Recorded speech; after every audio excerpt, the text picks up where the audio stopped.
Assalamu alaikum dear students. Hope you are doing well. आज class 10th के लिए हमारा थर्ड लेक्चर है।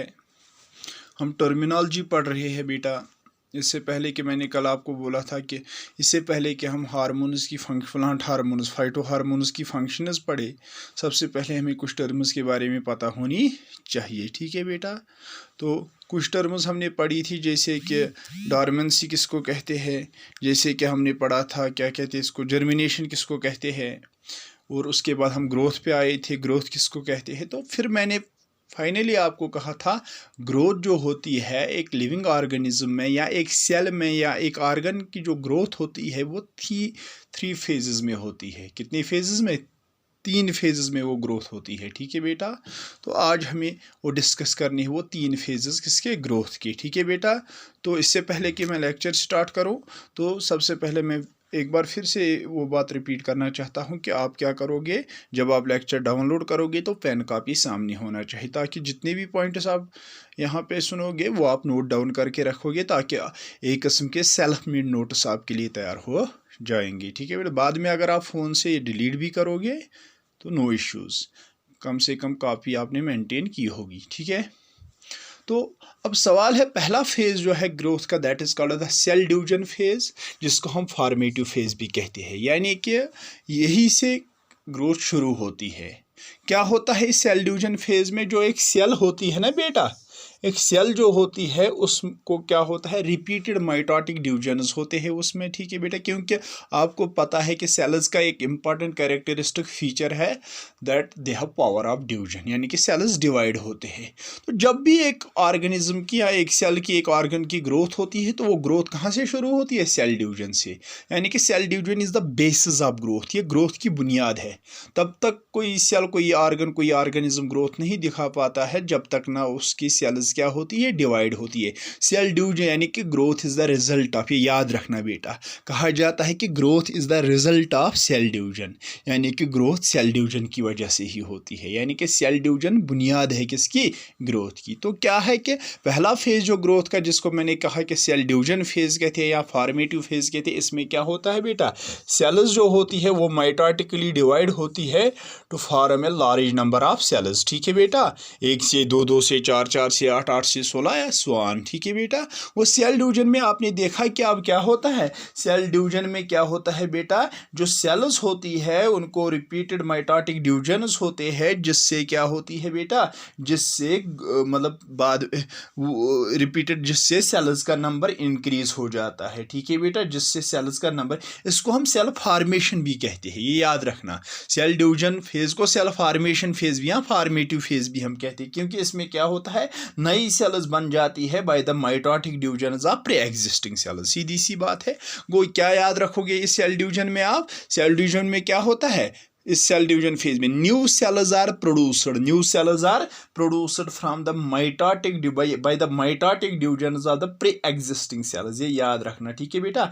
यानी कि जब सेल डिवीजन होता है उससे क्या होता है, बॉडी में नई सेल्स ऐड हो जाती है, यानी कि सेल्स का नंबर इंक्रीज हो जाता है। Got it. ये पहला फेज था किसका?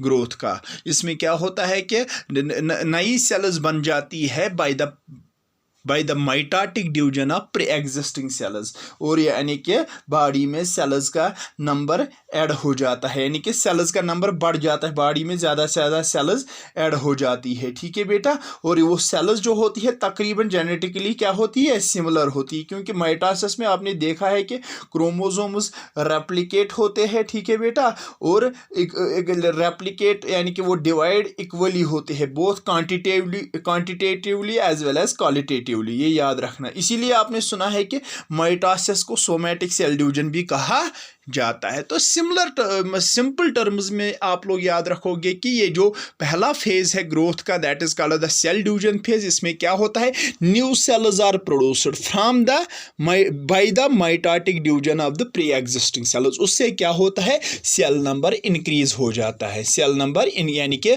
सेल डिवीजन से सेल नंबर इंक्रीज, बॉडी में नई सेल्स ऐड हो जाती है। अब जब नई सेल्स ऐड हो गई, ठीक है बेटा, गॉट इट।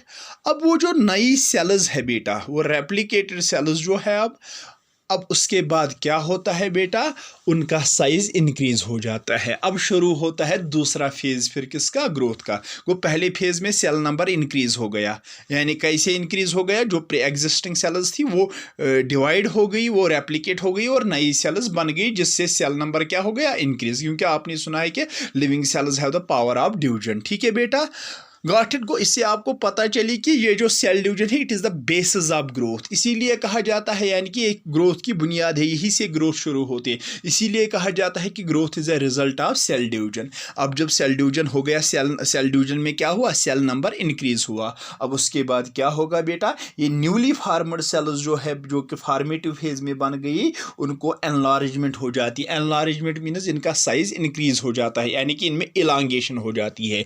वो क्या याद रखोगे आप बेटा, दूसरा फेज जो है किसका, ग्रोथ का, सेल डिवीजन के बाद, फॉर्मेटिव फेज के बाद, that is the cell enlargement phase, यानी कि सेल इन दिस फेज, इसमें क्या होता है, इन दिस फेज जो न्यूली फार्मड सेल्स है बेटा, जो फॉर्मेटिव फेज में बनी थी, सेल डिवीजन फेज में बनी थी ना नई cells, they undergo enlargement, they undergo enlargement, यानी कि उनका साइज जो है इंक्रीज हो जाता है। क्या, उनका साइज इंक्रीज हो जाता है। ठीक है बेटा, ये याद रखना, गॉट इट। वो इसको हम इस फेज को सेल इलांगेशन फेज भी कहा जाता है। वो जो दूसरा फेज है अब ग्रोथ का, सेल एनलार्जमेंट फेज, इसको हम सेल इलांगेशन फेज भी कहते हैं। इसमें क्या होता है, in this phase the newly formed cells produced during the cell division phase undergo elongation, undergo enlargement, यानी कि उनका साइज क्या हो जाता है, इंक्रीज हो जाता है, और वो पेरेंट सेल्स जैसी बन, यानी कि वो जो डॉटर सेल्स है ना, वो हो गई parent cell, pre existing cell, और जो उससे नई सेल्स बन गई उनको हम नाम देते हैं डॉटर सेल्स, यानी कि वो बिल्कुल फिर वैसी ही बनती है जैसी उनकी क्या थी, पेरेंट सेल्स। कैसी बनती है, जैसी उनकी पेरेंट सेल, यानी कि उनका साइज इंक्रीज हो जाता है, यानी कि दे अंडरगो एनलार्जमेंट का मतलब ही है ना साइज इंक्रीज होना। वो अब आप लोगों ने क्या रखा याद कि दूसरे फेज में क्या होता है, जो पहले फेज में नई सेल्स बनी थी, दूसरे फेज में उन सेल्स में एनलार्जमेंट होती है, यानी कि उनका साइज इंक्रीज हो जाता है और वो बिल्कुल अपनी पेरेंट सेल्स जैसी बन जाती है। Then it is the third phase. अब उसके बाद आता है तीसरा फेज किसका, ग्रोथ का, दैट इज द सेल। पहले फेज में सेल नंबर इंक्रीज हो गया, दूसरे फेज में उन्हीं सेल्स का, न्यूली फार्मड सेल्स का साइज इंक्रीज हो गए, वो पेरेंट सेल जैसी बन गई। अब तीसरा फेज जो है that is the cell differentiation phase. इसमें क्या होता है बेटा, ये जो एनलार्ज्ड सेल्स है दे डेवलप इनटू स्पेशल और पर्टिकुलर टाइप ऑफ सेल्स। ठीक है बेटा, कैसे, क्योंकि उनमें क्या होती है, स्ट्रक्चरल एंड फिजियोलॉजिकल डिफरेंशिएशन, यानी कि उनका वो अटेन करते हैं एक पर्टिकुलर शेप, साइज, ठीक है बेटा, और इंटरनल कॉन्स्टिट्यूशन। वो that means cell differentiation phase में क्या होता है, अब ये जो एनलार्ज्ड सेल्स है, ये याद रख, in this phase the enlarged cells undergo differentiation, ठीक है बेटा, to attain a particular shape, size and internal constitution. ठीक है बेटा, वो क्या याद रखा आपने, सेल डिफरेंशिएशन फेज में क्या होता है, ये एक ऐसा फेज है ग्रोथ का, ये लास्ट फेज है ग्रोथ का, in which the enlarged cells undergo differentiation to attain a particular shape, comma, size and internal constitution. So that means इस फेज में क्या होता है, इस फेज में क्या होता है, जो एनलार्ज्ड सेल्स है, जो कि दूसरे फेज में अब बन गई थी, ठीक है बेटा, वो उनमें डिफरेंशिएशन हो जाती है, और डिफरेंशिएशन जब उनमें हो जाती है तो उनमें एक पर्टिकुलर शेप आ जाती है, साइज आ जाता है, और एक पर्टिकुलर इंटरनल कॉन्स्टिट्यूशन उनमें बन जाती है। ठीक है बेटा, गॉट इट। और इनके साथ याद रखना यहीं पे, इनके साथ मल्टी सेलुलर ऑर्गेनिज्म्स जो है, फिर ये सेल्स क्या होते हैं, they differentiate to form groups called as tissues. ये याद रखना बेटा, वो सेल डिफरेंशिएशन फेज इनके साथ मल्टी सेलुलर ऑर्गेनिज्म्स, जब हम बात करते हैं सेल डिफरेंशिएशन फेज के दौरान मल्टी सेलुलर ऑर्गेनिज्म्स में क्या होता है, सिर्फ उनकी सेल्स एक पर्टिकुलर शेप और इंटरनल कॉन्स्टिट्यूशन और साइज ही अटेन नहीं करती है, बल्कि वो फिर ग्रुप्स में भी बढ़ जाते हैं, जिन ग्रुप्स को हम नाम देते हैं क्या, टिश्यूज। ठीक है बेटा, ये था तीसरा फेज किसका, ग्रोथ का, which is called the cell differentiation phase. ठीक है बेटा, गॉट इट। और जब ये तीनों फेजेस मुकम्मल होते हैं तब जाके एक ऑर्गेनिज्म का वेट, उसका वॉल्यूम इंक्रीज हो जाता है, और वो वॉल्यूम और वेट इंक्रीज होना जो उसमें होता है वो इरिवर्सिबल होता है। और तभी हम कहते हैं कि इस ऑर्गेनिज्म ने या इस सेल ने, हम कहेंगे सेल्स की ही हम बात करेंगे पहले, या ऑर्गन की, या एज ए होल ऑर्गेनिज्म की हम बात करेंगे, तब हम कहते हैं कि इसने ग्रोथ दिखाई। जब ये तीनों फेजेस मुकम्मल होते हैं, पहले सेल डिवीजन होता है, फिर वही सेल्स एनलार्ज होती है, डिवाइडेड सेल्स, और उसके बाद वही सेल्स डिफरेंशिएट होती है to attain a particular shape, size and internal constitution. और प्लस इसके अलावा आपको पता होगी मल्टी सेलुलर ऑर्गेनिज्म्स में फिर ये सेल्स फुल्ली डिफरेंशिएट होते हैं to form groups called as tissues. Similar cells यानी कि जो सिमिलर सेल्स होती है they form groups called as tissues. Got it. ये थे बेटा तीन फेजेस किसके, these were the three phases of growth. जब ये तीनों फेजेस, तीनों मरहले, तीनों स्टेजेस मुकम्मल होते हैं तब जाके हम कहते हैं कि एक ऑर्गेनिज्म ने ये, एक सेल ने ये, एक ऑर्गन ने क्या दिखाई, ग्रोथ दिखाई। ठीक है बेटा। इसके बाद फोर्थ टर्म जिसके बारे में आपको पता होनी चाहिए, ठीक है बेटा, प्लांट हार्मोन्स पढ़ने से पहले, वो ये है कि fourth term that is the शाबाश, एक और टर्म जो है जिसके बारे में आपको पता होनी चाहिए, that is called the abscission. ठीक है बेटा, that is called the abscission. Abscission का मतलब क्या है? एब्सिशन मतलब गोबर कुन साथ आसो तो वुचमुत जो प्लांट्स होते हैं ना बेटा, कुछ प्लांट्स के लीव्स प्रीमैच्योरली गिर जाते हैं, पहले ही वक्त से पहले ही गिर जाते हैं, पहले उनमें विल्टिंग हो जाती है, वो सूख जाते हैं। ठीक है बेटा, वो मतलब उनमें वो पीलापन आ जाता है और अल्टीमेटली दे फॉल। ठीक है बेटा, गॉट इट। और उसी को हम कहते हैं abscission. Abscission means wilting and premature falling of leaves, ये याद रखना, wilting and premature shedding of leaves या फॉलिंग ऑफ लीव्स। ठीक है बेटा, फॉलिंग ऑफ लीव्स या शेडिंग ऑफ लीव्स, यानी कि जब पहले ही, यानी कि वक्त से पहले ही प्लांट के पत्ते जब गिर जाते हैं ना बेटा, सूख के, जब वक्त से पहले ही प्लांट के पत्ते जब सूख के गिर जाते हैं, that is what is known as abscission. That is what is known as abscission, ये याद रखना बेटा। यानी कि wilting and premature falling of leaves, falling भी आप कह सकते हो, शेडिंग भी आप कह सकते हो, यानी कि जब वक्त से पहले ही। एक तो आपको पता होगी कुछ मोस्ट ऑफ द प्लांट्स में वक्त आने पे, जैसे ऑटमन सीजन में उनमें क्या होता है कि लीव्स गिर जाते, that is a natural process. लेकिन कभी कभार क्या होता है बेटा, कुछ प्लांट्स में वक्त से पहले ही, यानी कि प्रीमैच्योरली उनमें लीव्स सूख के गिर जाते हैं, and that is what is known as abscission. That is what is known as abscission. ठीक है बेटा, गॉट इट। और इसके बाद एक और टर्म जिसके बारे में आपको पता होनी चाहिए, एक और टर्म जिसके बारे में आपको पता होनी चाहिए, that is what is known as senescence. That is what is known as senesce. Senescence मतलब क्या है?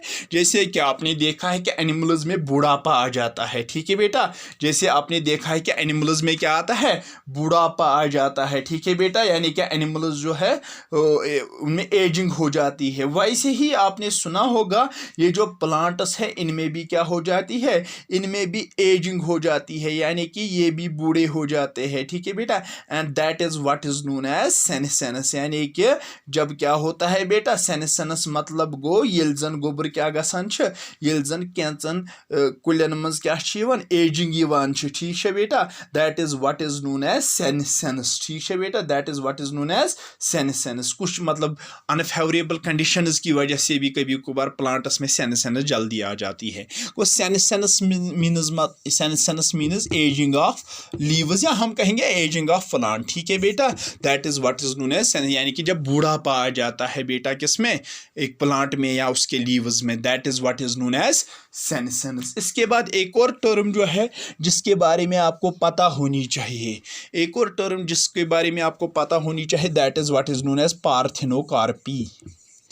पार्थिनोकार्पी, क्योंकि मुझे ये टर्म्स एक्सप्लेन करने का मकसद क्या है, क्योंकि जब आप आगे हार्मोन्स की फंक्शंस कहीं पे पढ़ोगे, सपोज किसी हार्मोन की आप फंक्शन पढ़ोगे, it induces parthenocarpy, it induces parthenocarpy. ठीक है बेटा, जैसे मैं जिबरलिन की आपको एक यूज़ पढ़ाऊंगा, मतलब आगे के ये मदद करते हैं पार्थिनोकार्पी में। नाउ द क्वेश्चन इज, ये पार्थिनोकार्पी का मतलब क्या है? Parthenocarpy means production of seedless fruits. ये याद रखना बेटा, जो सीडलेस फ्रूट्स है ना, सीडलेस, जिनको हम पार्थिनोकार्पिक फ्रूट्स कहते हैं, ठीक है बेटा।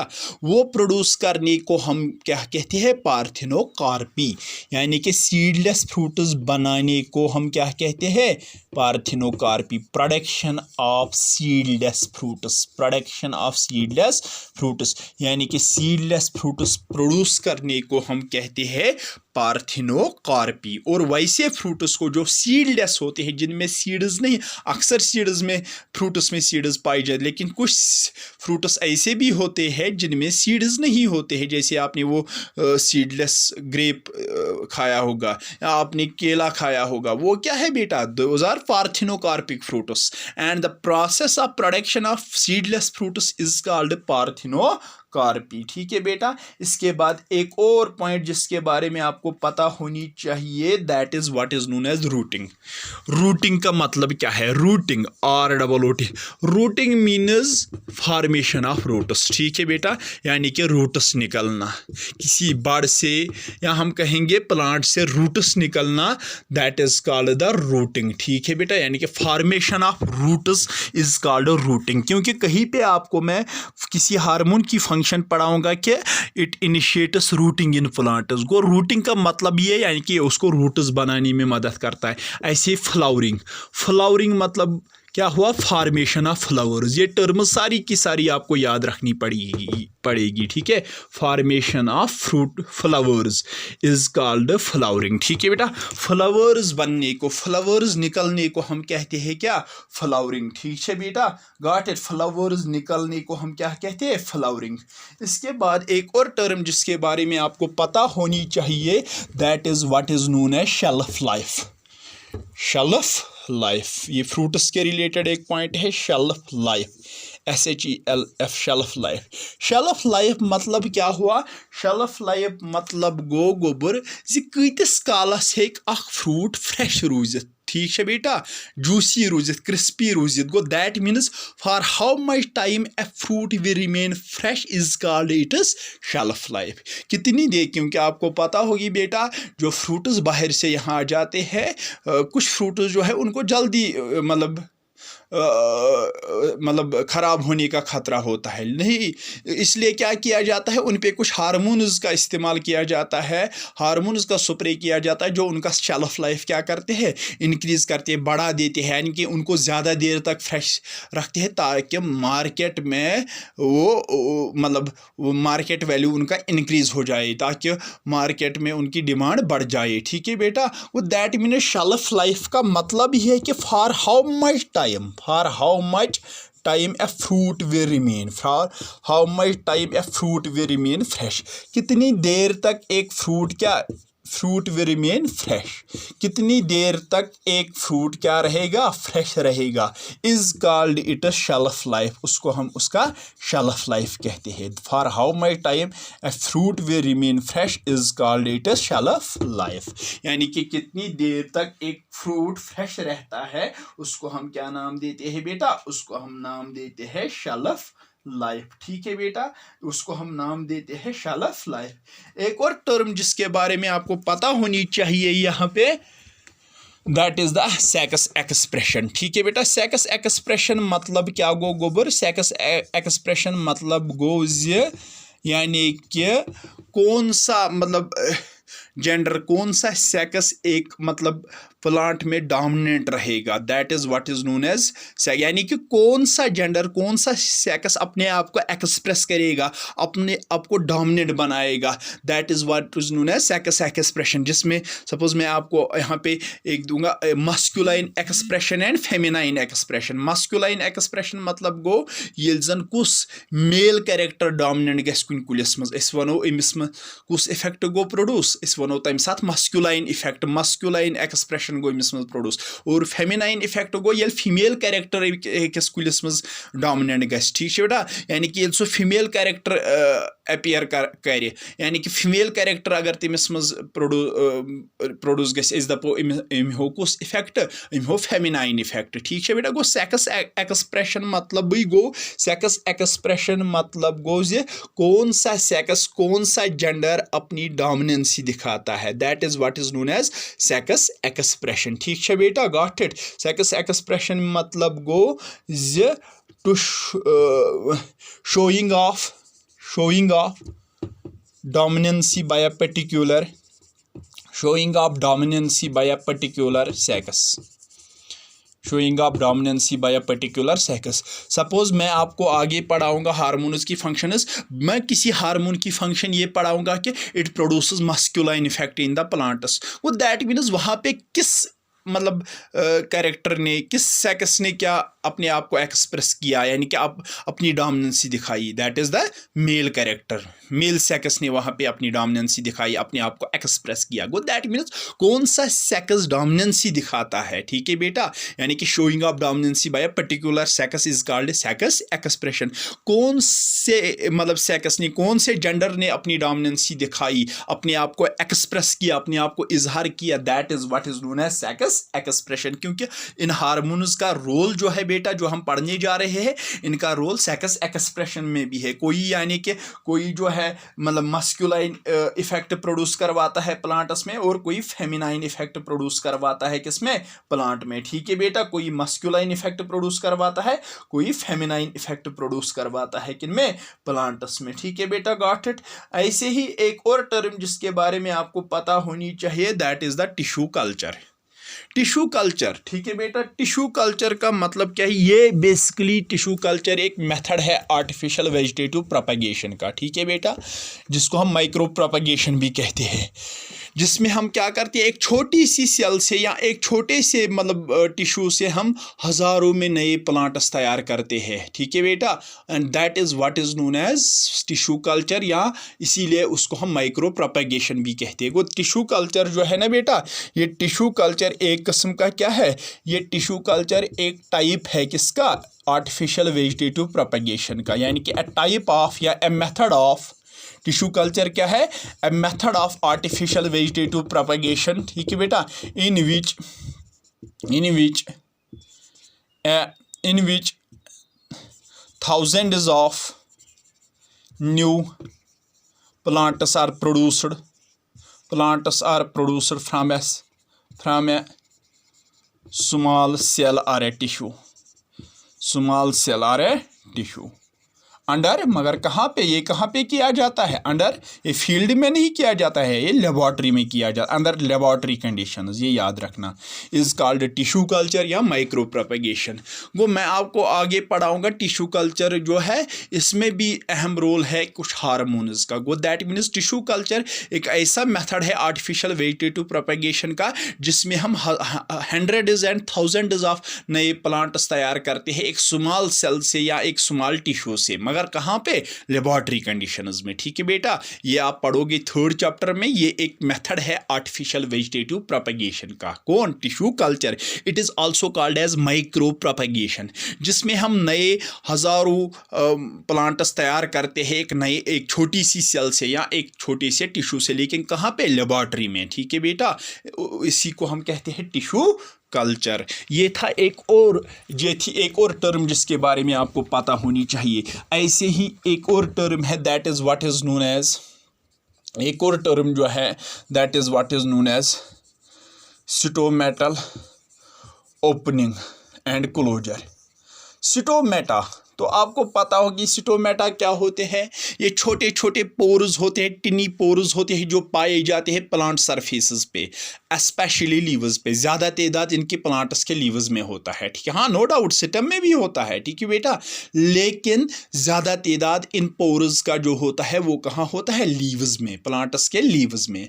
अब ये स्टोमेटा हमेशा ना ओपन रहते हैं ना क्लोज रहते हैं। कभी ये जब ज़रूरत होती है प्लांट को तो ये ओपन हो जाते हैं, जब नहीं होती है तो ये क्लोज रहते हैं। ठीक है बेटा, और ये स्टोमेटल ओपनिंग और क्लोजर में हार्मोन्स का बड़ा एक अहम रोल है, ये याद रखना।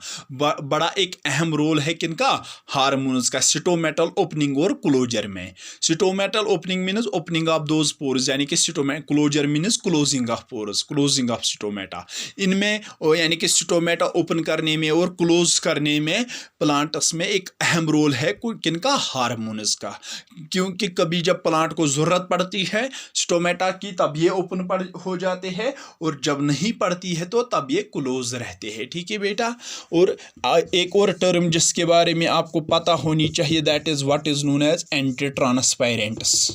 एंटी ट्रांसपेरेंट्स मतलब क्या गो, आपने पिछले चैप्टर में ये पढ़ा है।